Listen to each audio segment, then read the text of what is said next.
Merhaba sevgili seyircilerim. Oktay Usta'nın mutfağındasınız. Yaz tatlısı hazırlıyorum. Mevsim çilek mevsimi. Çilekli, muzlu, çikolatalı, bisküvili bir tatlımız olacak. Hem güzel, muhteşem bir tat için hazır mısınız? Bir kase çileğimiz var.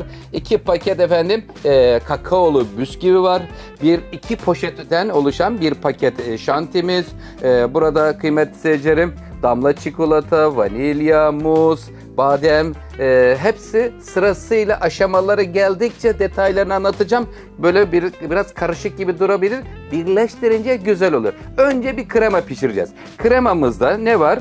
Burada sevgili seyircilerim 1 su bardağı süt, 1 çorba kaşığı unla birlikte 1 pakette vanilyadan oluşan bir krema pişiriyoruz. Kremadan başlayalım. Aşamaları bütün programın içine yayılmış bir tarif olacak. Çok güzel olacak. Videomuzu tam sonuna kadar izlerseniz güzel olacak. Bismillahirrahmanirrahim diyor. Önce kremayı pişiriyorum efendim.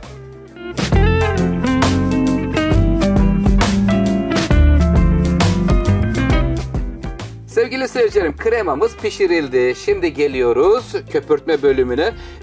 2 poşet şanti, burada 2,5 su bardağı soğuk sütümüz var. Hemen süt ve şantiyi aldım. Buranın kremaya değil de buraya vereceğim vanilyayı. Verdim ve şimdi kremamız şu anda odası ısısına gelmek üzere. Bakın, kıvamlı bir krema. Buraya birazdan gelecek.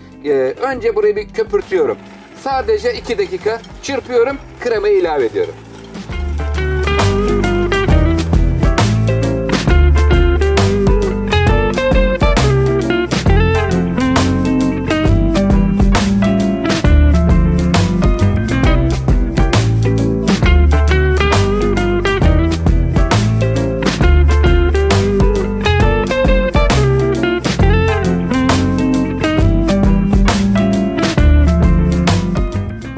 Sevgili seyircilerim, şu anda köpürttük şantiyi. Kremamızda un, şeker, süt ile birlikte pişirdik. Sadece unu çok tepeleme dolu yapmayın. Silme 1 çorba kaşığı un olsun.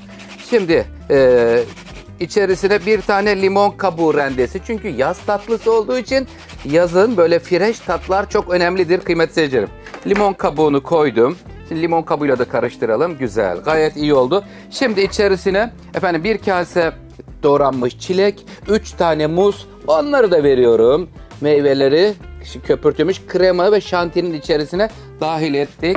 Gayet güzel oldu bakın. Bol malzemeli yaz tatlısı. Buraya 1 kase şöyle file badem veya fındık sevgili seyircilerim veya ceviz, Allah ne verdiyse, şöyle 2 çorba kaşığı kadar damla çikolata içerisine.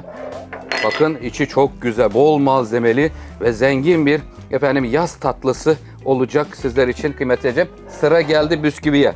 Bisküvimiz 2 paket kakaolu bisküvi. Şöyle ortadan 2'ye kırıyorum sadece. Derler ki buna bizim mutfak tabirinde belini kır. Şöyle bas şuradan, 4'e bölmüş oluyoruz yani. Böyle iri parçalı bir şekilde bölünüyor.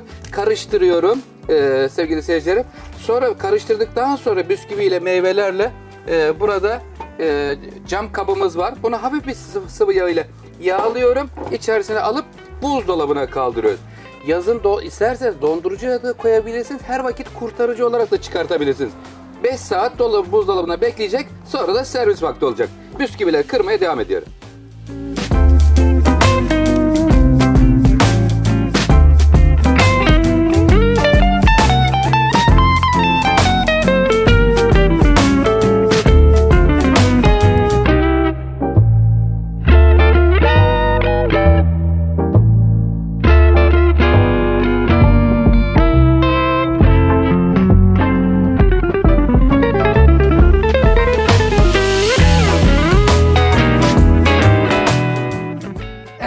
Sevgili seyircilerim, çilekli yaz tatlımız servise hazır hale geldi. Çok güzel görünüyor. Nasıl?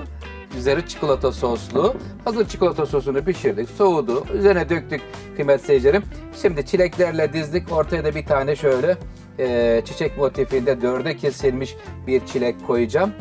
Kenarlarına da birazcık Antep fıstığı serpiyoruz. Güzel bir tat oldu inşallah. Yaz ayında tarifleri hazırlıyor Oktay Usta sizler için. Sofralarınız bereketli olsun kıymetli seyircilerim. Sizleri çok seviyorum. Elimden geldiğince sizler için güzel tarifler hazırlamaya gayret gösteriyorum. Efendim Oktay Usta ile işbirliği yapmak isteyen dostlarımız bize mail adresimizden ulaşabilirler. Evet efendim, bir tarifimizin daha sonuna gelmiş bulunuyoruz kıymetli seyircilerim. Sizleri çok seviyorum. Kanalıma abone olup yorum atıp dostlarınızla paylaşırsanız çok mutlu olurum. Kalın sağlıcakla. Allah'a ısmarladık efendim.